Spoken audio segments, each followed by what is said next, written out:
Oke,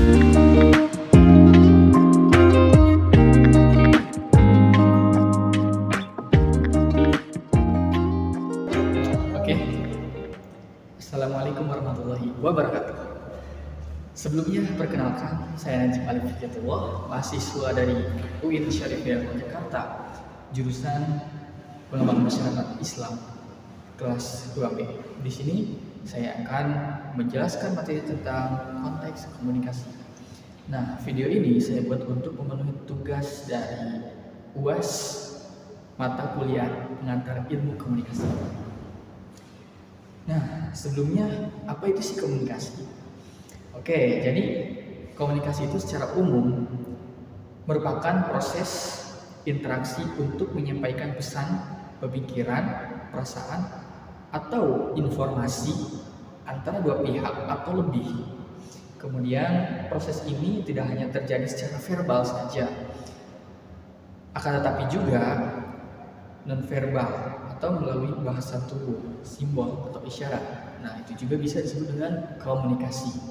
Jadi, komunikasi adalah tulang punggung dalam semua bentuk hubungan sosial, karena melalui komunikasi, individu dapat membangun pengetahuan, membentuk identitas, dan menciptakan pemahaman bersama. Nah, kemudian menurut Shannon dan Weaver, ia mendefinisikan komunikasi sebagai transmisi informasi dari pengirim ke penerima, dan pentingnya pengelola gangguan atau noise agar pesan tersampaikan secara efektif.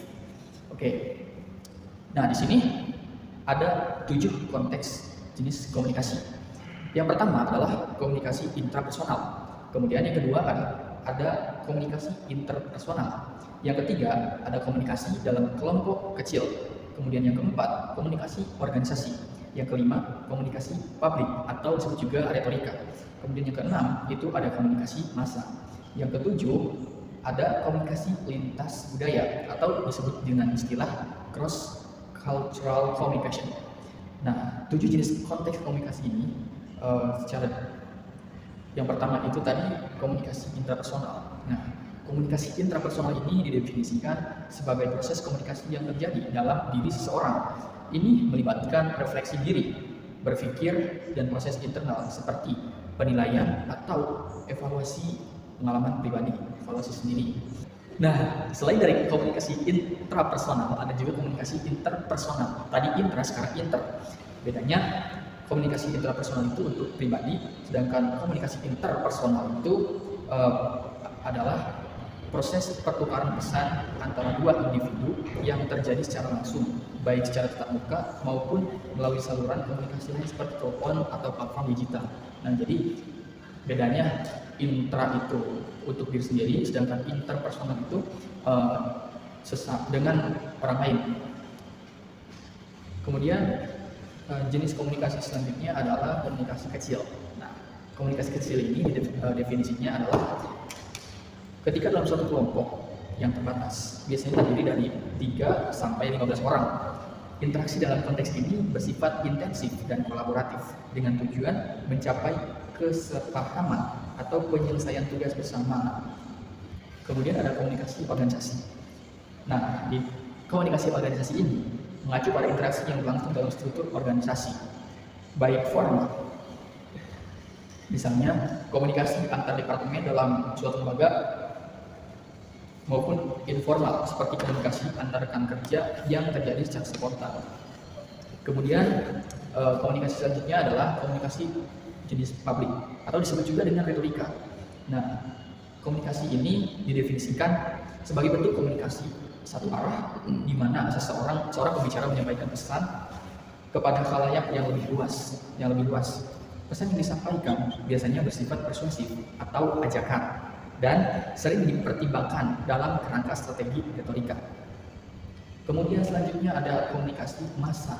Komunikasi massa ini pengertiannya adalah proses penyebaran pesan melalui media yang dapat menjangkau audiens dalam skala yang besar.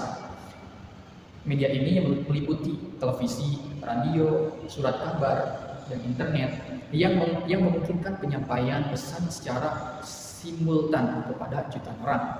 Kemudian yang terakhir, jenis komunikasi yang ketujuh adalah komunikasi lintas budaya. Nah, komunikasi ini adalah komunikasi ini akan terjadi ketika individu dengan latar belakang budaya, etnis, atau nilai yang berbeda saling berinteraksi. Proses ini menuntut adanya kemampuan untuk memahami dan menghargai perbedaan serta menghindari kesalahpahaman yang bisa muncul karena perbedaan konteks budaya. Nah, mungkin itu saja pemaparan singkat mengenai konteks dari jenis-jenis komunikasi yang telah dipelajari. Terima kasih, semoga bisa bermanfaat bagi kalian semua. Kurang lebihnya mohon maaf. Assalamualaikum warahmatullahi wabarakatuh.